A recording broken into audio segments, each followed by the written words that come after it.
Hello everyone welcome to my YouTube channel. तो मु प्रहलाद मो चैनल आप स्वागत जनाऊँगी। आशा करी आम प्रिय +3 सेकेंड सेमिस्टर भाई और भाई मैंने समस्ते भल थे।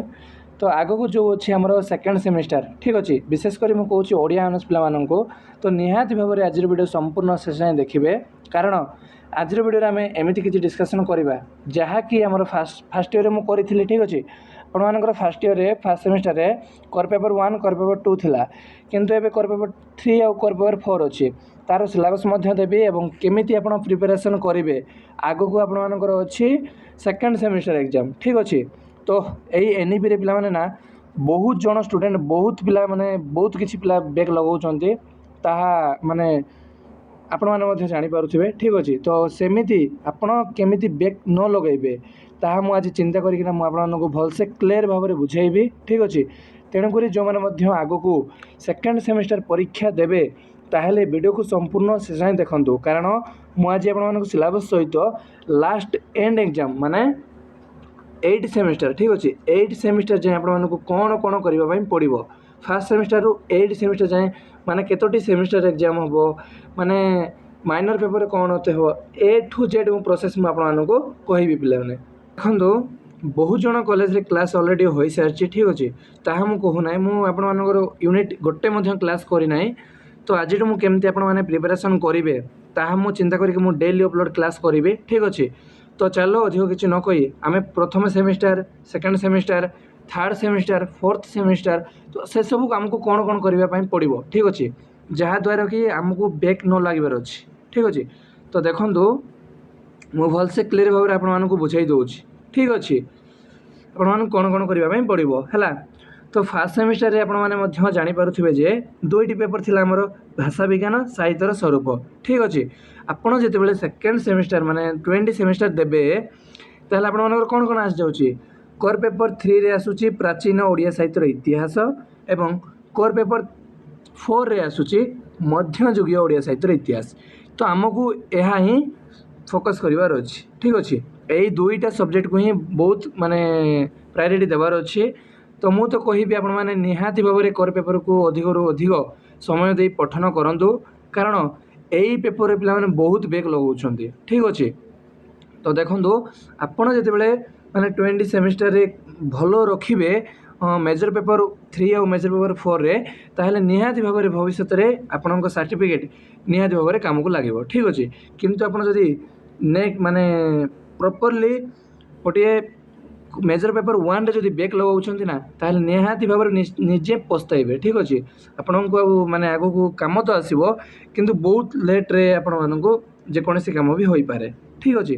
तेणुक मु तो कहबी आपण माने एई प्राचीन ओडिया साहित्यर इतिहास एवं मध्ययुगीय ओडिया साहित्यर इतिहास को अधिक भाव में टाइम दे भल भाव में पठन करंतु ठीक अच्छे।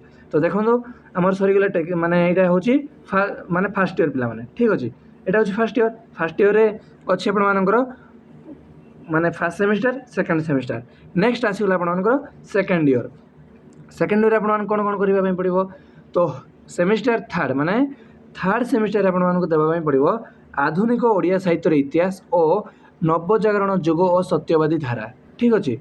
नेक्स्ट कोर पेपर माने 5 रे दबो आधुनिक ओडिया साहित्यर इतिहास और सबुज प्रगतिवादी धारा और स्वाधीनता परवर्तनी काल कोर पेपर 6 पिले ठीक अच्छे। कोर पेपर 5 एटा कोर पेपर 6 एटा कोर पेपर 7 एटा ठीक अच्छे। तो नेक्स्ट आपण माने देबे प्राचीन मध्ययुगीय ओडिया कविता या आपने निहाती भाव में भल भाव में बुझ ठीक अच्छे। जदि पीडीएफ ना माने पीडीएफ ना आपण पाखे ताल निहाती भाव मत कह मुझे पीडीएफ सेंड करदेवी ठीक अच्छे। एमती भाव में आपर 8टी सेमिस्टर ये सिलेबस माने प्रॉपर्ली अच्छी ठीक अच्छे। तेणुक निहाती भाव में वीडियो को संपूर्ण शेष देख आम नेक्स्ट तार आम यही +3 सेकेंड सेमिस्टर सिलेबस जाना ठीक अच्छे। तो देख यही पेज रे आसी जाओ ठीक अच्छे। आपण मैंने जिते फास्ट इयर थे भाषा विज्ञान पढ़ी ठीक नहीं तो नेक्स्ट कोर पेपर 2 रे पढ़ी साहित्यर स्वरूप ठीक अच्छे।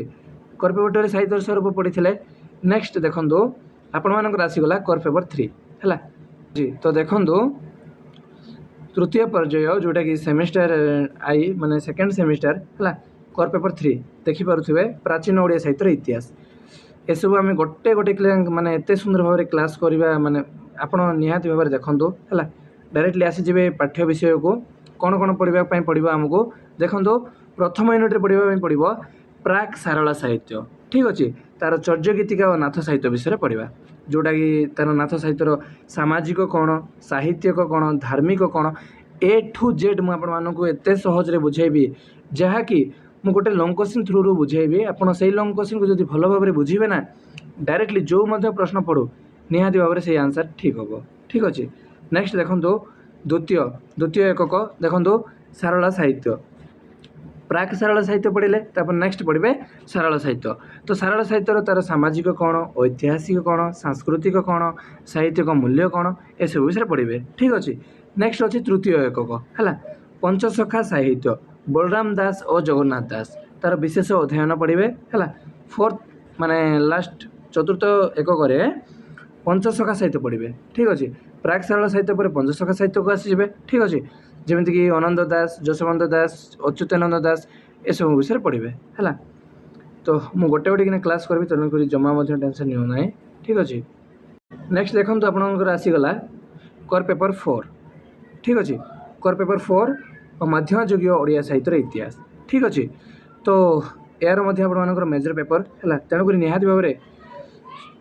निहाती भाव में अधिक रु अधिक टाइम दे विषय को पाठन मान पठन करेंगे ठीक अच्छे। प्रथम एकक आम पढ़ा मध्ययुगीय ओडिया साहित्य पृष्ठभूमि तार सामाजिक पृष्ठभूमि साहित्य सांस्कृतिक पृष्ठभूमि राजनैतिक पृष्ठभूमि एवं धर्मीय पृष्ठभूमि। नेक्स्ट पढ़ा द्वितीय एकक मध्ययुगीय काव्यर आंगिक वैचित्र्य विषय ठीक अच्छे विषय विन्यास है भाषा छंद अलंकारिता उपवर्णना विचित्र ये सब पढ़ा। नेक्स्ट अच्छी तृतीय एकक मध्ययुगीय काव्यर आत्मिक विभव रस सौंदर्य चेतना और भावदर्श। चतुर्थ एकक अच्छी मध्ययुगीय ओडिया गीति काव्य और गद्य धारा चंपू चौपदी कोयली चौतीसा भजन जनान मध्ययुगीय ओडिया गद्यर परिचय ये सब भेरी भेरी इंपोर्टाट ठीक अच्छे। तो मु तो कहबी आपण माइनर पेपर किंबा VSC पेपर को अधिक प्रायोरिटी न देना मेजर पेपर को निहाती भाव में दियो ठीक अच्छे। तो मु कहीदेवी लास्ट रे ठीक अच्छे आपर माइनर अच्छी पॉलिटिकल साइंस ठीक अच्छे आपर जिते फास्ट सेमिस्टर थी हिस्ट्री एवं थी पॉलिटिकल साइंस POLSC ठीक अच्छे तो माइनर अच्छी पॉलिटिकल साइंस है तो आपर VSC रे अच्छी हाँ जगन्नाथ संस्कृति ठीक अच्छे। नेक्स्ट है तो MDC आपर MDC अच्छी कि ना तो MDC अच्छी Gandhi and Ambedkar jar Gandhi and Ambedkar अच्छी मुझे अलरेडी क्लास कर आपने देखने ठीक अच्छे। तो आज वीडियो एतिकी पिले बहुत बहुत धन्यवाद वीडियो देखु आम नेक्स्ट क्लास यही यूनिट्र गोटे गोटे लंग क्वेश्चन आनिबा एवं 2 मार्क आलोचना करवा 1 मार्क आलोचना करवा तेणुक आम चैनल को एवं सब्सक्राइब कर रखु ठीक अच्छे। जदि नुआ कर आसते निहाती भाव में आम चैनल को सब्सक्राइब कर एवं नुआ नुआ सांगसाथी मानू जमा सेयार करने भूलें ना। तो आज वीडियो केमी लगे निहाती भाव में कमेंट कर जनइबे रही जय जगन्नाथ आम नेक्स्ट क्लास देखा वीडियो देखु बहुत बहुत धन्यवाद पिला।